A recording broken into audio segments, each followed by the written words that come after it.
Amis des oscilloscopes et des applications Android, bonjour. Allez, la semaine est terminée et c'est une semaine de rentrée. Elle a été bien rude et je suis bien content d'être en week-end. J'ai découvert que dans les programmes qu'offrait Mixig pour utiliser la tablette, je vous montrerai ça peut-être plus tard, et un soft PC bien sûr où on peut se connecter dessus, il y avait aussi une petite application Android et ça a attisé ma curiosité et je l'ai installée. Et vous allez voir que le fonctionnement est plutôt top. Enfin, voyons cela. Je vais vous faire la petite démo vite fait. Donc là, on retrouve ici la tablette qui fonctionne. Et donc, une fois qu'on a installé l'appli ici sur Android, donc là, c'est mon téléphone, mais ça marcherait aussi sur une tablette.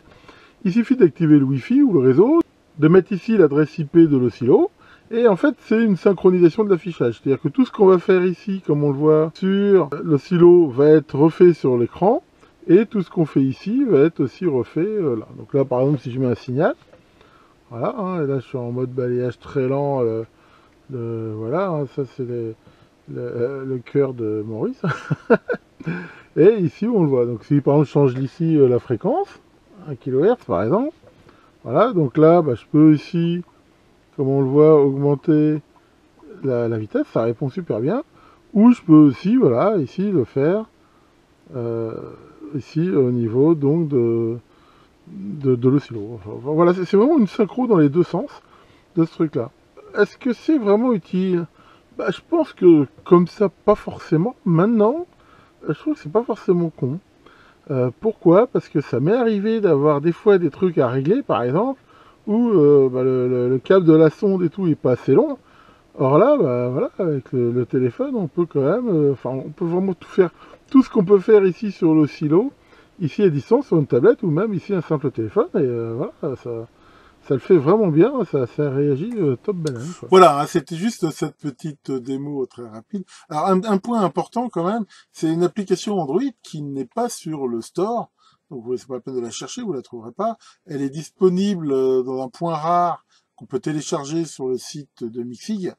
Et pour l'installer, faut bricoler un petit peu. Enfin voilà, il faut après l'installer manuellement sur votre appareil Android. Enfin voilà, ça se fait très très facilement et vraiment en même temps, enfin voilà, c'est comme on le voit super simple d'emploi. D'ailleurs, j'ai réfléchi, en fait, et je pense que j'aurais des utilités de ça. Par exemple, dans les projets que j'ai un projet de faire un émetteur, une liaison radio entre ma maison et mon lab. Là, c'est vraiment super, vu que j'ai le Wi-Fi partout. Je peux très bien me balader avec mon émetteur comme ça dans la maison et autres, et regarder à distance avec mon téléphone si la liaison radio passe bien sur l'écran. Enfin, je pense qu'en y réfléchissant, il y a des applications pas forcément nazes de ce truc-là.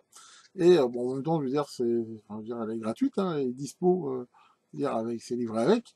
Donc de toute façon, ça coûte pas plus cher. Enfin, voilà pour ça. Bon, alors Maurice, qu'est-ce qui t'arrive? T'es fatigué aussi, toi? T'es fatigué, t'as rien foutu. Si, pourquoi? T'étais à l'hôtel? Oui, quoi? Il y avait des jeunes mariés à côté? Oui, alors que ça peut te foutre. La jeune mariée, c'était la fée Clochette. Que le démon d'Android veille sur vos applications et à la prochaine sur ma chaîne.